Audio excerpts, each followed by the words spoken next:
Méditation du 7 mai. Fiat voluntas tua, fiat voluntas tua. Que ton règne vienne, que ta volonté soit faite sur la terre comme au ciel. Matthieu 6, verset 10. Malgré l'assistance des experts qui lui déconseillaient de prendre la mer, Charles Quint, l'empereur d'Allemagne et d'Espagne, a entrepris son voyage vers l'Afrique dans l'intention d'anéantir la puissance berbère. Comme prévu, une terrible tempête s'est levée en mer, laissant ses 200 navires presque inutilisables et causant la mort de plusieurs des 20 000 hommes qui l'accompagnaient. L'historien Auguste Mignet raconte que pendant cette violente tempête, Charles Quint, revêtu son manteau blanc, marchait au milieu de ses hommes tout en adressant à Dieu ces mots latins. Fiat voluntas tua, fiat voluntas tua. Ce qui signifie que ta volonté soit faite, que ta volonté soit faite. Extrait du livre Historias de Reyes y Reinas, Histoire de rois et de reines, aux pages 48 et 49, livre écrit par Carlos Fissas. Si vous n'étiez pas sur la terre ferme, que des trombes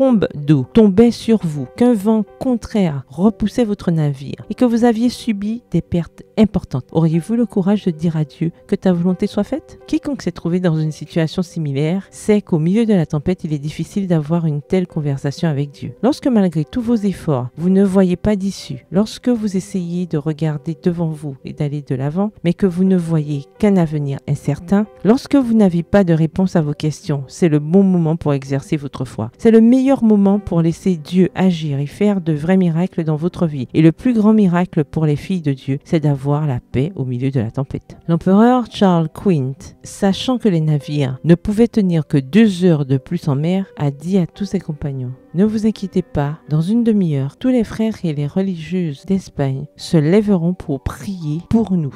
Avec la certitude que quelqu'un prie pour vous, levez-vous ce matin et dites au Seigneur que ta volonté soit faite. Le Seigneur a entendu de son trône et avant que votre bateau ne chavire, le miracle aura lieu. Savez-vous pourquoi j'en suis sûr? Parce que je suis témoin que Dieu n'est jamais en retard. Il réalise sa volonté au moment propice et parce qu'il est lui-même le capitaine de votre navire et le maître de la mer, il vous mènera à bon port. PS, heureuse en direction du bon port. Bonne journée, que l'Éternel vous bénisse.